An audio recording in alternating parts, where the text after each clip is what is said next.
একটু আওয়াজ দিয়ে বলেন কয়টা জিনিস জরুরি? রোজা রেখে মনে হয় সবার আওয়াজ কমে গেছে না? রোজা ধরে লাইছে সবাই? কয়টা জিনিস জরুরি? দুটি জিনিস জরুরি।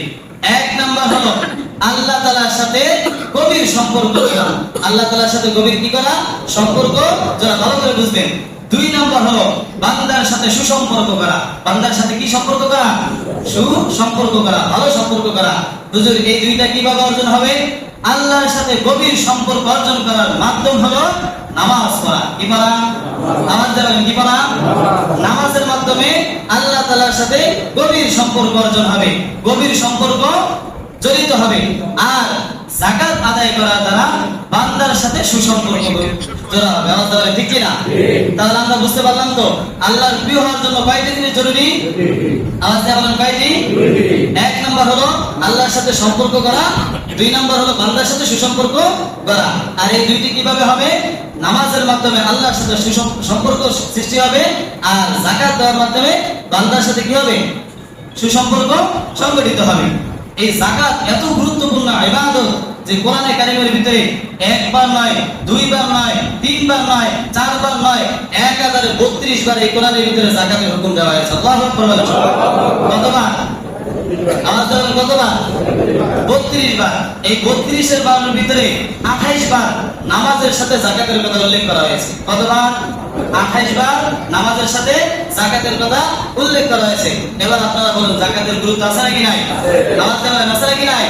আল্লাহ পাক রব্বুল আলামিন যাকাতের গুরুত্ব সম্পর্কে বলেন, ওয়া আকিমুস সালাতা ওয়া আতুস যাকাত ওয়া আকরিদুল্লাহ করদান হাসানা।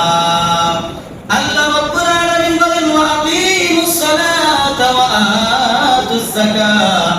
আল্লাহ বলেন ওয়া আকিমুস সালাত, তোমরা নামাজ কায়েম করো, ওয়া আতুস যাকাত, এবং তোমরা যাকাত আদায় করো। ঘোষণাকার আল্লাহ বলেন ঘোষণাকার। এরপর আল্লাহ রাব্বুল আলামিন বলেন ওয়া আকরিদুল্লাহ করদান হাসানা, এবং তোমরা আল্লাহ তাআলাকে করজে হাসানা দাও, অর্থাৎ আল্লাহ তাআলাকে ঋণ দাও। কি দাও? ঋণ দাও। ঋণ কি দাও? ঋণ দাও। এখন প্রশ্ন হলো হুজুর আল্লাহ তাআলাকে আমরা ঋণ কিভাবে দেব? আল্লাহ কি ঋণের মুখাবে কি? সমস্ত জিনিস সৃষ্টি করেছেন তিনি কে? আওয়াজ বলেন তিনি কে? আসমান সৃষ্টি করেছেন তিনি কে? জমিন তিনি সৃষ্টি করেছেন তিনি কে? আমাদের কি যিনি সৃষ্টি করেছেন তিনি কে? দুনিয়ার সমস্ত ধনভাণ্ডার যিনি সৃষ্টি করেছেন তিনি কে? তাহলে আল্লাহকে আমরা ঋণ কিভাবে দিব? আল্লাহ নিজেই তো বলছেন ওয়া আকরিদুল্লাহ করদান হাসানা, যে তোমরা আল্লাহ তাআলাকে কি করো? উত্তম ঋণ দাও। এই কথার ব্যাখ্যা কি? আল্লাহ রাব্বুল আলামিন বলেন আল্লাহ কতটা ধনী। আল্লাহ বলেন আল্লাহুল গানি ওয়া আনতুমুল ফুকারা।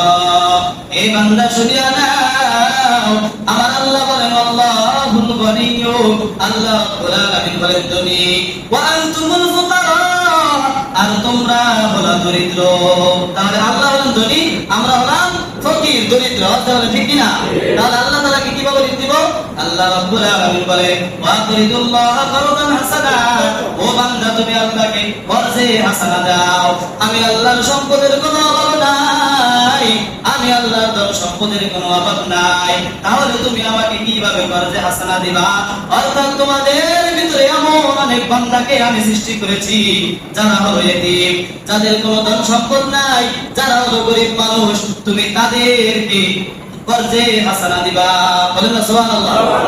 তাহলে এই কথা মানে আমরা বুঝতে পারলাম তো আল্লাহ তাআলাকে করজে হাসানা দেওয়ার মানে হলো কাকে দেওয়া? এতিম, গরিব, অসহায়দেরকে কি করা? দান করা। বুঝতে পারছি তো সকলে? তাহলে এবার চিন্তা করে দেখেন আল্লাহ পাক রব্বুল আলামিন বলেছেন করজে হাসানা দেওয়ার জন্য, আর এখানে বলছে কাদেরকে দেওয়ার জন্য? এতিম গরিবদের জন্য, এতিম এবং গরিবদেরকে দেওয়ার জন্য। তাহলে যারা অসহায় রয়েছে, গরিব যারা রয়েছে, এতিম যারা রয়েছে, তাদেরকে খুশি করা আল্লাহ তাআলা সন্তুষ্টি অর্জন করা। ঠিক কি না? যদি গরিব খুশি থাকে তোমার প্রতি, খুশি থাকবেন কে? আওয়াজ দেবেন কে? আমরা যদিও দেখি বাহ্যিকভাবে গরিবকে দেওয়া হয়, প্রকৃতপক্ষে যাকাতের যে জিনিসটা রয়েছে এটা আল্লাহ তাআলা গ্রহণ করেন। কে গ্রহণ করেন? এটা আমার কোনো বানানো কথা না। সূরা তাওবার 103 নম্বর আয়াতের ভিতরে আল্লাহ রাব্বুল আলামিন বলেন আলাম ইয়ালামু আন্নাল্লাহা ওয়া ইয়াকবালু তাওবাতা আন ইবাদিহি ওয়া ইয়াখুযুস সাদাকাত। আল্লাহ রাব্বুল আলামিন বলেন আলাম ইয়ালামু আন্নাল্লাহ, তারা কি জানে না? আন্নাল্লাহা ওয়া ইয়াকবালু তাওবাতা আন ইবাদিহি, আমার রব্বুল আলামিন বান্দার তওবা কবুল করে। বলেন না সুবহানাল্লাহ। বান্দা যদি গুনাহ করতে করতে পাহাড় পরিমাণ গুনাহ করিয়া ফেলায়, এরপরে দুইটা হাত মালিকের দরবারে বাড়ায়া যায়, চোখের পানি সারিয়া দিয়া বলে, আল্লাহ জীবনটাকে তোমার নাফরমানি করতে করতে কাটায় দিলাম রে আল্লাহ। আয় আল্লাহ, এই জীবনে এমন কোন গুনাহ নাই যে গুনাহ আমার দ্বারা হয় নাই রে আল্লাহ। দুনিয়ার মানুষ জানুক আর না জানুক, একজন জানেন, তিনি হলেন কে? যখন বান্দা এরকম কাকুতি মিনিত করিয়া চোখের পানি নিচে ফেলায়, আল্লাহ বলেন, বান্দা তোমার চোখের পানি নিচে পড়তে দেরি, আমি আল্লাহ বান্দা তোমার দোয়া কবুল করতে দেরি না। তাহলে তওবা কবুল করেন কে? বান্দা তুমি মনে করতেছো গুনাহ করতে করতে গুনার পাহাড় বানায়া ফেলাইছো, ও বান্দা শুনিয়া নাও, তোমার গুনাহ যত বড় তার চাইতে আমি আল্লাহর দয়া তত বড়। বলেন সুবহানাল্লাহ।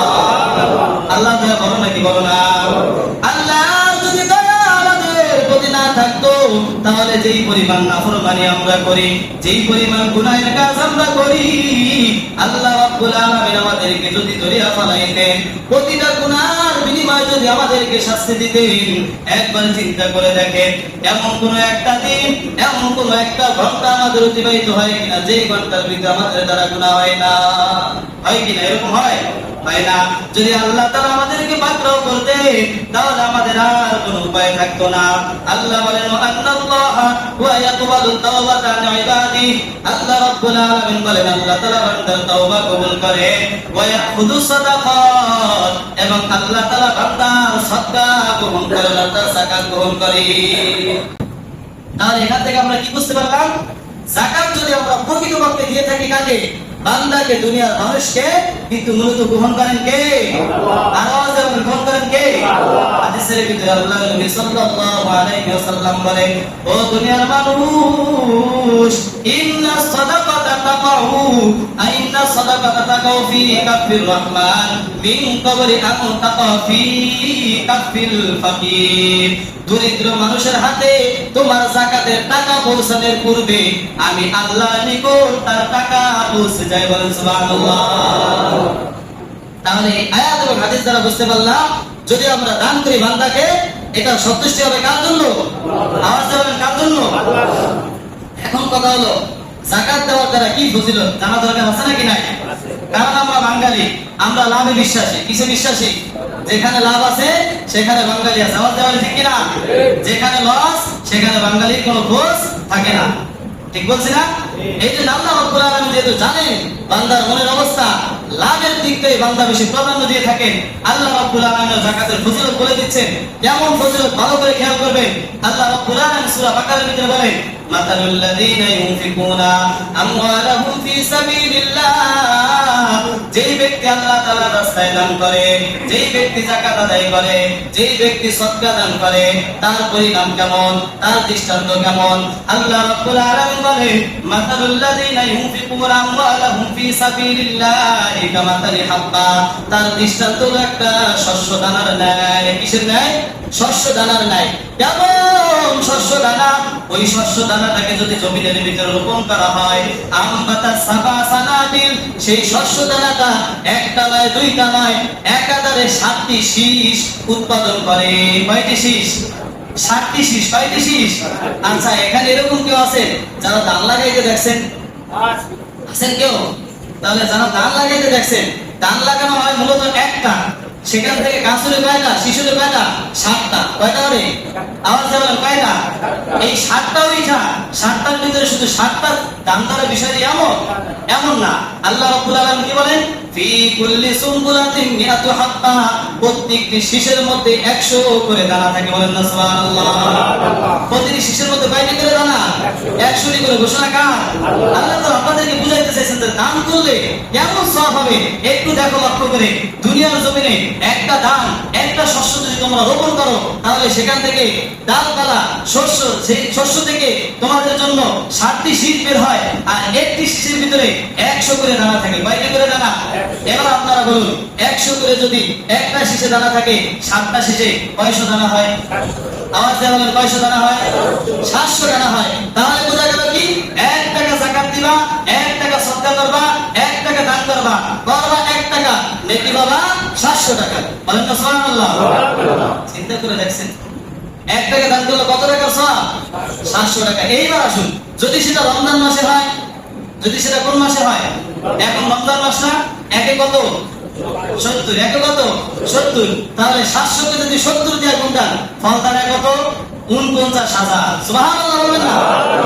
কত হাজার? তাহলে বোঝা গেল 1 টাকা যদি আপনি যাকাত দেন, 1 টাকা দান সদকা করেন, আপনার আমলনামায় আল্লাহ রাব্বুল আলামিন 49,000 টাকা দান করার সওয়াব দান করবেন এই রমজান মাসে। দরকার আছে নাকি নাই? আওয়াজ দেওয়ার দরকার আছে নাকি নাই? তারপর কত ফজিলত, কত ফজিলত। আমরা এই ফজিলত শোনার পরেও অনেক আল্লাহর বান্দা এমন রয়েছে যারা কি করে না, দান করে না। কত আফসোসের বিষয়। আমরা মনে করি দান করলে মাল কমে যাবে। বলেন না নাউজুবিল্লাহ। এরকম অনেক মানুষ আছে না? আছে না নাই? অনেকে মনে করে কি দান করলে কি করে যায়, মাল কমে যায়। মনে করলে যাকাত দিব, যাকাত দিলে তোমার অর্থ সম্পদ কমে যাবে।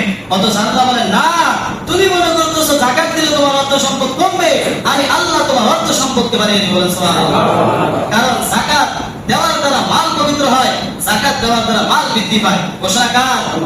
আল্লাহ রাব্বুল আলামিন বলেন কোরআনের ভিতরে জানা দেন, খুদ মিন আমওয়ালিহিম সাদাকাতান তুতাহহিরুহুম ওয়া তুযাক্কিহিম বিহা ওয়া সাল্লি আলাইহিম ইন্না সালাতাকা সাকানুল লাহুম আল্লাহু সামিউন আলিম।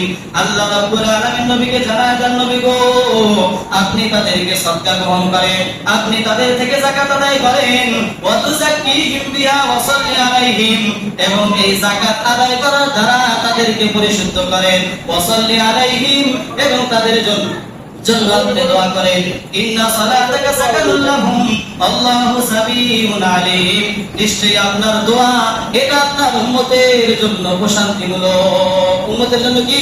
প্রশান্তিমূলক। তাহলে যদি কেউ দান সদকা করে, যাকাত আদায় করে, তাহলে তার মালগুলো আল্লাহ তাআলা কি করে দেন? পবিত্র করে দেন। কি করে দেন? আওয়াজ দিয়ে বলেন, কি করে দেন? পবিত্র করে দেন। এইবার আসুন, যাকাত কাদের উপর ফরজ জানা দরকার আছে নাকি নাই? যাকাত ফরজ কাদের জন্য? যাকাত ফরজ হওয়ার জন্য কয়েকটি শর্ত রয়েছে। 1 নাম্বার, প্রাপ্ত বয়স্ক হতে হবে। কি হতে হবে? প্রাপ্ত বয়স্ক হতে হবে। 2 নাম্বার, জ্ঞান সম্পন্ন হতে হবে। 3 নাম্বার, স্বাধীন হতে হবে। এরকম কোন ব্যক্তি যদি হয়, তাহলে এরকম সকল মুসলমান নর নারীর জন্য, পুরুষ হোক নারী হোক, সকলের জন্য যাদের উপর নিসাব পরিমাণের মালিক হয়েছে, নিসাব পরিমাণ মালের মালিক হয়েছে, তার উপরে যাকাত কি? ফরজ। বুঝতে পারছি সবাই? 1 নাম্বার জ্ঞান সম্পূর্ণ হওয়া, 2 নাম্বার প্রাপ্তবয়স্ক হওয়া, 3 নাম্বার স্বাধীন হওয়া। এরকম কোন ব্যক্তি যদি হয়, সে মুসলমান হোক, মুসলমান নারী হোক বা পুরুষ হোক, তার নিকট যদি নিসাব পরিমাণ মালের মালিক হয়, তাহলে সে কি হবে? যাকাত তার উপরে কি হবে? ফরজ হবে। এখন নিসাব পরিমাণ কতটুকু? আমরা সকলে না শুনতে শুনতে সবার মুখস্থ হয়ে গেছে। বলেন নিসাব পরিমাণ কি? 52.5 তোলা রূপা, 7.5 তোলা স্বর্ণ। আলোচনা ঠিক কিনা? এক সময় এই স্বর্ণ এবং রূপার দাম কম ছিল, কিন্তু এখন বৃদ্ধি পেয়েছে কি পেয়েছে না? স্বর্ণের দাম বেড়ে গেছে আগে থেকে। এই হিসাবে স্বর্ণের দোকানে গিয়ে আপনারা জানবেন যে স্বর্ণের দাম কত, রূপার দাম কত। ওই হিসাব করে আপনারা কি করবেন? যাকাত দিবেন। যাকাত দেওয়ার জন্য সবচেয়ে ইম্পর্টেন্ট বিষয় হলো আপনার প্রয়োজনীয় যে সমস্ত আসবাবপত্র রয়েছে, প্রয়োজনীয় বাসস্থান যেটা রয়েছে, প্রয়োজনীয় খাবার দাবার রয়েছে, এই সবগুলো ব্যতীত 52.5 তলা পরিমাণ রূপার সমপরিমাণ অর্থ সম্পদ, অথবা 7.5 তলা 7.5 তলা স্বর্ণের অর্থ সম্পদের টাকার পরিমাণ যদি আপনার নিকট থাকে, এবং সেই টাকা যদি 1 বছর অতিক্রান্ত হয়, তাহলে তার উপর যাকাত কি হবে? আওয়াজ দেবেন, কি হবে? আমরা মোটামুটি বুঝতে পারছি যাকাত কাদের উপর খরচ হবে। এখন কথা হলো যাকাত কাদেরকে দিব জানা দরকার আছে নাকি নাই? আওয়াজ দেবেন, আছে নাকি নাই? যাকাত দিতে হবে 8 শ্রেণীর লোকদের কথা কোরআনের ভিতরে বলা হয়েছে। কয় শ্রেণীর লোকদের কথা? আওয়াজ দেবেন, তো না শুনলে ভালো করে যদি না বলেন বলেন তো ব্যাস লাগাই দিবেন। 8 শ্রেণীর লোক। কয় শ্রেণীর লোক? বুঝতেছেন সবাই? 8 শ্রেণীর লোক। এই 8 শ্রেণীর লোকদের কথা কোরআনের ভিতরে বলা হয়েছে। তারা কারা? আল্লাহ বলেন, ইন্নামাস সাদাকাতু লিল ফুকারা'i ওয়াল মাসাকিন ওয়াল আমিলিনা আলাইহা ওয়াল মুআল্লাফাতি কুলুবুহুম ওয়া ফির রিকাবি ওয়াল গারিমিনা ওয়া ফি সাবিলিল্লাহি ওয়া বিনিস সাবিল। আল্লাহু আকবার বলেন। আল্লাহ রাব্বুল আলামিন বলেন, ইন্নামাস সাদাকাতু লিল ফুকারাই ওয়াল মাসাকিন, নিশ্চয় সাদকা হলো, যাকাত হলো লিল ফুকারা ওয়াল মাসাকিন। সবাই এদিকে তাকাই, এদিকে তাকাই। লিল ফুকারাই ওয়াল মাসাকিন, এক নাম্বার হলো দরিদ্র ব্যক্তির জন্য। কার জন্য? দরিদ্র ব্যক্তির জন্য। দুই নাম্বার ওয়াল মাসাকিন, এরপর অসহায় ব্যক্তির জন্য। কার জন্য? অসহায় ব্যক্তির জন্য। তাহলে আমরা বুঝতে পারলাম কি আল্লাহ বলেন ইন্নামাস সাদাকাতু লিল ফুকারাই ওয়াল মাসাকিন, দরিদ্র ব্যক্তির জন্য, অসহায় ব্যক্তির জন্য। এরপর হচ্ছে ওয়াল আমিলিনা আলাইহা, যারা এই যাকাতের কাজের ভিতরে নিয়োজিত রয়েছে। এটা কিন্তু বর্তমানে নাই, এটা আগের জমানায় ছিল। ইসলামী রাষ্ট্র ছিল, খলিফা কি করতো? একজন লোক পাঠাইতো, ওই অমুকের কাছে যাও, সে যাকাতের নিসাবের মালিক হয়েছে, তার থেকে যাকাত আদায় করে আনো। এরকম ছিল কোথায়? আগের জমানায় ছিল। যেহেতু এই জমানায় সেটা যেটা নাই, এরকম এই শ্রেণীর লোকদের উপর যাকাত কি হবে না? খরচ হবে না, তাদেরকে যাকাত দেওয়া যাবে না। কারণ এখন বর্তমানে এরকম আছে যে যাকাতের টাকা উত্তোলন করার জন্য সরকার, ভারত সরকার কাছে লোক পাঠায়, আছে নাকি? নাই। তাহলে এটা বাদ। এরপর হচ্ছে ওয়াল মুআল্লাফাতি কুলুবুহুম, 4 নাম্বার হলো কোন বেদুইন যে ইসলাম গ্রহণ করে নাই, তাকে যদি যাকাত দেওয়া হয় তাহলে সে ইসলামের প্রতি আকর্ষণ হবে, এই টাকা পাইয়া সে ইসলাম গ্রহণ করবে। এরকম যদি হয় তাহলে তাকেও যাকাত দেওয়া যাবে। কিন্তু বর্তমানে এটা দেওয়া জায়েজ নাই। ফতোয়া সাহেব 3 নম্বর খণ্ডের ভিতরে এসেছে, এটা বর্তমানে কি হয়ে গেছে? রহিত হয়ে গেছে। 4 নম্বর শেষ। 5 নম্বর হলো কি ওয়াল আমিলিনা আলাইহা ওয়াল মুআল্লাফাতি কুলুবুহুম ওয়া ফির রিকাব, এরপরে হলো কি দাস মুক্ত করার জন্য। এটাও বর্তমানে নাই। আগের জমানায় গোলাম ছিল। কি ছিল? গোলাম ছিল। কোন ব্যক্তির যদি যাকাত খরচ হতো, সে যদি ওই যাকাতের পরিমাণে যেই পরিমাণ মাল তার আসছে, ওই টাকা দ্বারা যদি গোলামকে আজাদ করে দিত তাহলে তার যাকাত আদায় হয়ে যেত। অর্থের রিকব, তাহলে এটাও বর্তমানে নাই। গোলাম আজাদ তো বর্তমানে আছে? নাই। এরকম কোন মানুষ আছে যে গোলাম বানায় রাখে? নাই এরকম। তাহলে এটাও বাদ। অল গনিমি, এরপরে যেটা সেটা হচ্ছে অল গনিমি, ঋণগ্রস্ত ব্যক্তি। এটা বর্তমানে আছে নাকি নাই? অনেক মানুষ আছে না এরকম যারা ঋণগ্রস্ত, যাদের উপর যাকাত খরচ হয়েছে, তারা যদি পারেন হিসাব করে ওই ব্যক্তির ঋণটা পরিশোধ করে দেবেন। পারবেন তো ইনশাআল্লাহ? তাহলে আপনার যাকাত কি হয়ে যাবে? আদায় হয়ে যাবে। আল গারিমিনা ওয়া ফি সাবিলিল্লাহ ওয়া বিনিস সাবিল। এরপরে 7 নম্বর যেটা সেটা ওয়া ফি সাবিলিল্লাহ, আল্লাহ তাআলার রাস্তায় যারা জিহাদ করে, আল্লাহ তাআলার রাস্তায় যারা কি করে? জিহাদ করে, তাদেরকেও যাকাত দেওয়া যাবে। বুঝছেন সবাই? এরপরে 8 নম্বর হলো কি ওয়াবনি সাবিল, যারা মুসাফির, আল্লাহর রাস্তায় বের হয়েছে দ্বীন শেখার জন্য, দ্বীনের কাজে নিয়োজিত রয়েছে, এরকম লোক যারা রয়েছে, এই মুসাফির ব্যক্তিকে আপনি কি করবেন? যাকাত দিতে পারবেন। সবাই বুঝছি তো? এখন কথা হলো হুজুর, এই যে 8 শ্রেণীর লোকদের কথা কইছেন, এখানে কোথাও তো মাদ্রাসা লিল্লাহ বোর্ডিং এর কথা নাই, আছে নাকি? কোন তেতিনদের কথা নাই। এগুলো আমার কোথা থেকে আসে? এরকম প্রশ্ন অনেকে করে কি করে না, যে মাদ্রাসা এবং লিল্লাহ বোর্ডিং এ এতিমখানা এগুলোর কথা তো নাই, এগুলো কোথা থেকে আসলো? আছে। আপনি একটা আয়াতটা যদি একটু লক্ষ্য করেন তাহলে বুঝতে পারবেন। চলেন একটা আয়াতের বিস্তারিত আলোচনা করি। আল্লাহ বলেছেন কি ইন্নামাস সাদাকাতু লিল ফুকারা ওয়াল মাসাকিন, এখানে 2 শ্রেণীর লোকদের কথা বলেছেন, অসহায় এবং দরিদ্র। দরিদ্র বলতে আমরা কাদেরকে বলি? যাদের দৈনিক চলার মতো সহায় সম্বল নাই। ঠিক কিনা?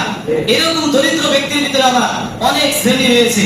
তার মধ্যে এক শ্রেণীর লোক এমন রয়েছে যারা এই দরিদ্রতাকে পেশা বানিয়ে নিয়েছে, অর্থাৎ তারা ভিক্ষা দেওয়া, ঠিক কিনা? তাদের ঘরবাড়ি ভালো, তাদের অর্থ সম্পদ হয়েছে, এরপর এটাকে একটা বিজনেস, পেশাদার ব্যবসা বানিয়ে নিয়েছে, ঠিক কিনা? হাদিসের ভিতরে আল্লাহ রাসূল সাল্লাল্লাহু আলাইহি ওয়াসাল্লাম বলেন এরকম লোকদের ব্যাপারে লানতের ধমকি এসেছে, তারা কিয়ামতের ময়দানে আল্লাহ পাক রব্বুল আলামিনের কাঠ করে তারা দাঁড়াবে। বলেন না নাউজুবিল্লাহ? আল্লাহ পাক আমাদের সকলকে এগুলো থেকে হেফাজত করে, সকলে বলেন আমিন। তাহলে বুঝলাম তো এক শ্রেণী গেল এটা। দ্বিতীয় শ্রেণী দরিদ্র হলো এমন যাদের অর্থ সম্পদ কিছুই নাই, আপনি দিলে চলতে পারবে আর না দিলে সে চলবে না, কিন্তু সে ভিক্ষা করে। কি করে? আওয়াজ দেওয়া কি করে? ভিক্ষা করে। এই শ্রেণীর লোকদেরকে যদি আপনি যাকাত দেন তাহলে আপনার যাকাত আদায় হবে ঠিক, কিন্তু যাকাতের অতিরিক্ত যে সওয়াব আছে সেটা হাসিল হবে না। এখন কথা হলো হুজুর, তাহলে কাদেরকে যাকাত দিলে আমার যাকাতের হক আদায় হবে, সাথে সাথে সওয়াবও হাসিল করতে পারবো? এত কষ্ট করে অর্থ সম্পদ উপার্জন করলাম, এগুলো এমনিতেই দিয়ে দিব? সওয়াবের দরকার আছে না? এই ব্যাপারে আল্লাহ পাক রব্বুল আলামিন বলেছেন للفقراء الذين أحصروا في سبيل الله لا يستطيعون ضربا في الأرض يحسبهم الجاهل أغنياء من التعفف। আল্লাহ রাব্বুল আলামিন আমার এই শ্রেণীর লোকদের কথা বলেছেন للفقراء الذين أحصروا في سبيل الله, যাকাত ওই সমস্ত দরিদ্র লোকদেরকে দিবা الذين أحصروا في سبيل الله, যারা আল্লাহ তাআলার রাস্তায় দ্বীন শেখার জন্য নিজেদের আবদ্ধ করে রেখেছে। আল্লাহ তাআলা কি বলেছেন? যাকাত, সদকা, দান ওই সমস্ত লোকদেরকে করবা আল্লাযীনা উসিরু ফি সাবিলিল্লাহ, যারা আল্লাহ তাআলার রাস্তায় নিজেদেরকে আবদ্ধ করে রেখেছে কিসের জন্য? দ্বীন শেখার জন্য।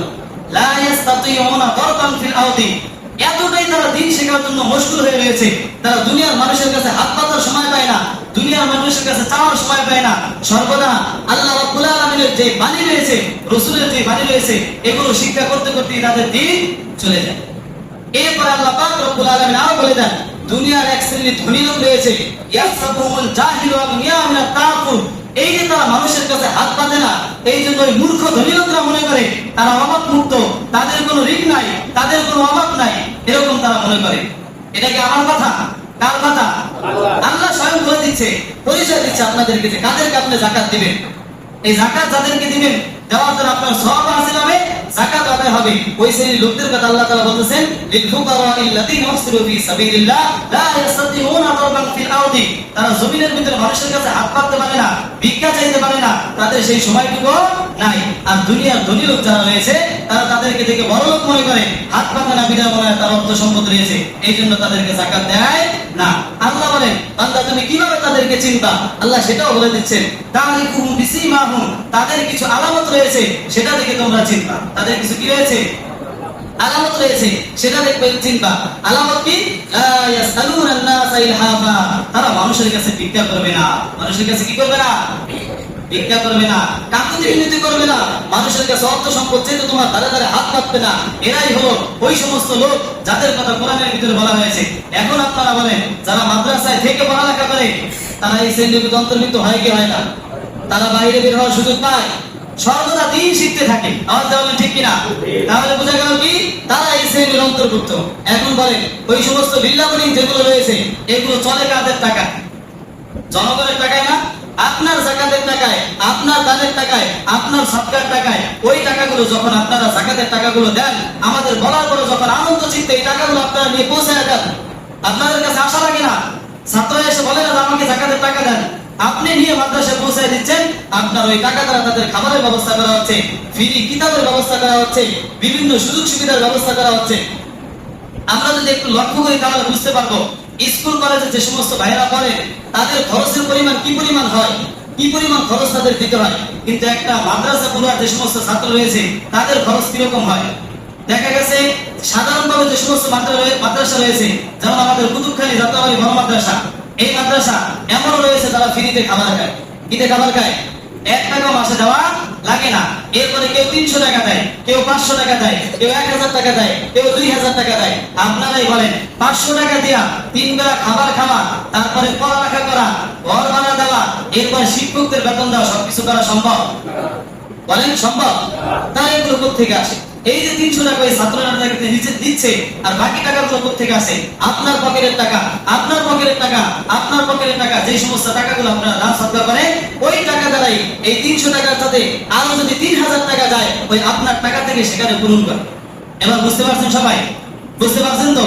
বলা হয়েছে এই সমস্ত ছাত্ররা, এরাই হলো ওই নবীদের উত্তরসূরি, ওই নবী রাসূল সাল্লাল্লাহু আলাইহি ওয়াসাল্লামের যে সমস্ত সাহাবীরা হয়েছিল, যারা মসজিদে নববীর ভিতরে সব সময় শুধু ইলমে হাদিস শিক্ষা করার জন্য সর্বদা পড়ে থাকতো। এর ভিতরে সবচেয়ে অগ্রগামী যিনি ছিলেন, তার নাম ছিলেন আবু হুরায়রা রাদিয়াল্লাহু তাআলা আনহু। ঠিক কিনা? মুসলিম শরীফ বলেন, বুখারী শরীফ বলেন, তিরমিজি শরীফ বলেন, সিয়াসত তার এমন কোন হাদিসের কিতাব নাই যেই হাদিসের কিতাবের ভিতরে আবু হুরায়রা রাদিয়াল্লাহু তাআলা আনহুর হাদিস নাই। এরকম কোন কিতাব নাই। আল্লাহু আকবার বলেন না? তাহলে বুঝেন কি পরিমাণ হাদিস তিনি বর্ণনা করেছেন। আবু হুরায়রা রাদিয়াল্লাহু তাআলা আনহু বলেন, আমার মুহাজির ভাই যারা ছিল তারা ব্যবসা বাণিজ্য করত, আমার আনসার ভাই যারা ছিল তারা ক্ষেত খামার করত, কৃষি কাজ করত। আর আমার অবস্থা এমন ছিল, আমার ক্ষেত খামারও করতাম না, আমি কৃষি কাজও করতাম না, ব্যবসা বাণিজ্যও করতাম না। আমি যে কাজটা করতাম সর্বদা মসজিদে নববীর ভিতরে পড়ে থাকতাম, শুধুমাত্র আল্লাহ রাসূলের হাদিস শেখার জন্য। বলেন না সুবহানাল্লাহ? চিন্তা করে দেখছেন? এরপর আবু হুরায়রা রাদিয়াল্লাহু তাআলা আনহু বলে, এখানেই শুধু শেষ নয়, আমার সেই যে দরিদ্র অবস্থা ছিল সেটা কেমন ছিল জানো? আমার দরিদ্রতার অবস্থা এত ভয়ানক ছিল যে আমি ক্ষুধার তাড়নায় এমন ভাবে বেহুশ হয়ে পড়ে থাকতাম, আমার সাথী ভাইয়েরা মনে করতো যে মনে হয় আমার হৃদরোগ হয়েছে, এই জন্য চামড়ার জুতা আমার নাকের সাথে বসতো, যাতে করে আমি সজাগ হই। আমি বলতাম আমার এই ক্ষুধার কারণে আমার আজকে বেহুশের হালত, আমার এই হালত, আমার কোনো রোগ হয় নাই, আমার এরকম কোনো কিছুই হয় না। চিন্তা করে দেখি কিসের জন্য? শুধু এই এলেম শিক্ষা করার জন্য। তাহলে এর উত্তরসূরি হচ্ছে ওলামায়ে কেরাম, বলে ঠিক কিনা? দেখবেন আমরা কত ভালো মন্দ খাই, মাদ্রাসাগুলোতে গেলে দেখতে পাবেন খাবারের কি পরিমাণ হাল। এখন বলবেন হুজুর টাকা দিতে কি করে? একটু চিন্তা করলেই দেখতে পারবেন, একটু হিসাব মিলাইলে দেখবেন। একটা মাদ্রাসা, আমি কাসিমুল মাদ্রাসা বলেছি, এখানে 20 থেকে 25 জনের উপর স্টাফ রয়েছে, প্রায় 30 জনের মতো। 30 জনের বেতন যদি 2000 করে ধরা হয় তাহলে 60,000। 2000 বেতন কি বর্তমানে আছে নাকি? 10-12 হাজার টাকা করে সর্বনিম্ন। তাহলে এবার চিন্তা করে দেন 30 জনের কত লাখ টাকা বেতন চলে আসে। এরপরে মাদ্রাসার কারেন্ট বিল, পানি বিল, এরপরে ছাত্র রয়েছে 2 থেকে 3,000 ছাত্র রয়েছে। 3,000 ছাত্র যদি আপনি শুধু সকালবেলা ডাইলের ব্যবস্থা করেন তাহলে কত কেজি ডাইল লাগবে? আলুর ব্যবস্থা করলে কত কেজি লাগবে? চালের ব্যবস্থা কত? একটু চিন্তা করলেই থাকে। এই জন্য ওই সমস্ত মাদ্রাসা আপনাদের টাকা দিয়ে যতটুকু সম্ভব হয় ছাত্রদেরকে ভরণ পোষণ দেওয়া হয়, যতটুকু সম্ভব হয় তাদেরকে খাতির করা হয়। এই জন্য দেখা যায় গোস্ত যখন দেওয়া হয় অনেক সময় এমন হয় তরকারি লাগতে থাকে, গোস্ত পাওয়া যায় না।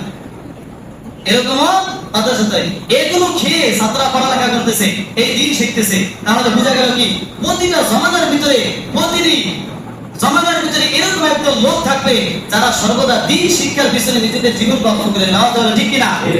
একটা সময় যাবে ছাত্র জীবন, দিন শিখতে শিখতে জীবন শেষ করে দিবে। আর একটা জীবন থাকবে কর্মজীবন, ওই কর্মজীবনের সাথে আপনাদের মতো মানুষদেরকে শিক্ষা দিতে দিতে তাদের জীবন চলে যাবে। তারা বাইরে ইনকাম করবে এরকম কোনো সুযোগ তাদের নাই। আওয়াজ দেওয়া ঠিক কিনা? তাহলে এবার বলেন বিল্লা বোর্ডিং এ মাদ্রাসার ছাত্রদেরকে যাকাত দেওয়ার কথা আছে নাকি নাই? বুঝতে পারছেন সবাই বিষয়টা? নাকি কারণ একটু অস্পষ্ট আছে? যদি অস্পষ্ট থাকে আমার কাছে আসবেন, আমি আবার আলাদাভাবে বুঝাই দেব ইনশাআল্লাহ, কোনো সমস্যা নেই। গেল এটা। এরপরে যে খাতটা রয়েছে সেটা হলো আল্লাহ পাক বলেছেন ওয়াফি সাবিলিল্লাহ, আল্লাহর রাস্তায় যারা জিহাদ করে তাদেরকে যাকাত দেওয়া।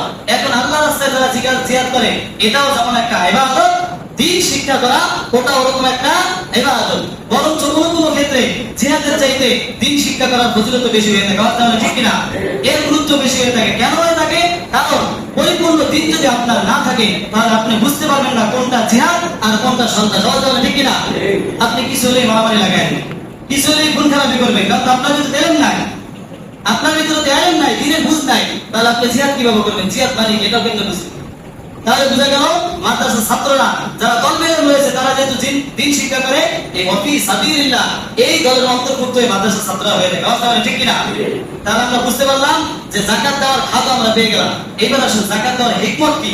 কেন আল্লাহ তাআলা আমার সম্পদের ভিতরে আল্লাহ তাআলা কেন হাত বাড়াইলেন? যাকাত দেওয়ার কথা কেন বলেছেন? আল্লাহ বলেন কাইলা ইয়াকুনা দুলাতাম বাইনাল আমনিয়াই মিনকুম। আল্লাহ রাব্বুল আলামিন বলেন যাকাতের হিকমত হলো, যাকাত দেওয়ার যারা উদ্দেশ্য হলো তোমাদের ভিতরে কিছু শ্রেণী এমন ধনী লোক রয়েছে যারা অর্থ সম্পদ ব্যয় করতে চায় না, সমস্ত সম্পদগুলো তাদের কাছে আটকে রাখে। আর অপরদিকে কিছু গরিব ব্যক্তি এমন রয়েছে যাদের নিকট অর্থ সম্পদ না থাকার কারণে তারা চুরির গুনার মধ্যে লিপ্ত হয়ে যায়। আওয়াজ ঠিক কিনা? তারা ডাকাতি করার গুনাহের ভিতরে লিপ্ত হয়ে যায়। কথায় আছে অভাবে মানুষের স্বভাব নষ্ট হয়ে যাওয়া, বলে ঠিক কিনা? আমার নবী জানায় দেয় কাদাল ফাকুরা ইয়াকুনা কুফরা, অভাবে স্বভাব নষ্ট এটাও যেমন কথা, অভাবে মানুষ ঈমান হারা হয়ে যায় এটা হলো সবচেয়ে বড় কথা। মানুষের দ্বারা যখন অভাব চলে আসে তখনই বান্দা বিভিন্ন রকম গুনাহের কাজে জড়িত হয়ে যাওয়া, বলেন ঠিক কিনা? কিভাবে টাকা উপার্জন করবে এটা হালাল ভাবে হোক বা হারাম ভাবে হোক এটা সে দেখতে পারে না। এর জন্য দায়ী কে? আমাদের বর্তমান সমাজে যে সমস্ত ধনী লোক রয়েছে যারা ঠিক মতো যাকাত আদায় করে না, তারাই হলো এর জন্য দায়ী। কাল কিয়ামতের ময়দানে আল্লাহ রাব্বুল আলামিনের কাঠগড়ায় কিন্তু আমাদের সকলকে দাঁড়াতে হবে। ওই যে গরিব মানুষটা আপনি যাকাত না দেওয়ার কারণে সে গুনাহের ভিতরে লিপ্ত হয়ে গেল। আপনি যদি ঠিক মতো যাকাত আদায় করতেন, আপনার মতো আরো কত ধনী ব্যক্তি এমন রয়েছে এরা যদি ঠিক মতো ধনী লোকরা যদি ঠিক মতো যাকাত গুলো আদায় করত তাহলে বাংলাদেশে দরিদ্র খুঁজে পাওয়া যেত না। তাহলে ঠিক কিনা? এখন আমরা চিন্তা করি আমি 1 কোটি টাকার মালিক, এখান থেকে 2.5 লক্ষ টাকা যাকাত দিব, এটা কিভাবে সম্ভব? টাকা কি কষ্ট করে কামাই করি নাই, এই টাকা হলো আমার, আমি নিজের কষ্টে উপার্জন করেছি। বলেন না নাউজুবিল্লাহ। এই যে আপনি বললেন এই টাকা হলো আমার, আর আল্লাহ বলেন বান্দা এই টাকা তোমার না, এই টাকা হলেন কার? আওয়াজ দিয়ে বলেন কার? আল্লাহ বলেন ইয়া আইয়ুহাল্লাযীনা আমানু আনফিকু মিম্মা রাযাকনাকুম মিন ক্বাবলি আইয়াতিয়া ইয়াউমুন লা বাইউন ফীহি কুল্লাতুন ওয়ালা শাফাআ। ও দুনিয়ার মানুষ শুনিয়া দাও, আমি তোমাদেরকে যেই রিজিক দান করেছি, যেই অর্থ সম্পদ দিয়েছি, সেই অর্থ সম্পদ থেকে তুমি আমার রাস্তায় ব্যয় করো। তাহলে আল্লাহ বলতেছেন আমি যা দিছি তার থেকে দান করো, তোমার থেকে দান করা লাগবে না। আল্লাহ কি বলতেছেন? আমি যা দিছি তার থেকে দান করো, তোমার থেকে দান করা লাগবে না। আল্লাহ তোমাদের থেকে দান করতে বলে নাই, আমি যা দিছি তার থেকেই দান করো। বুঝা গেল সম্পদ কার? আওয়াজ দিয়ে বলেন কার?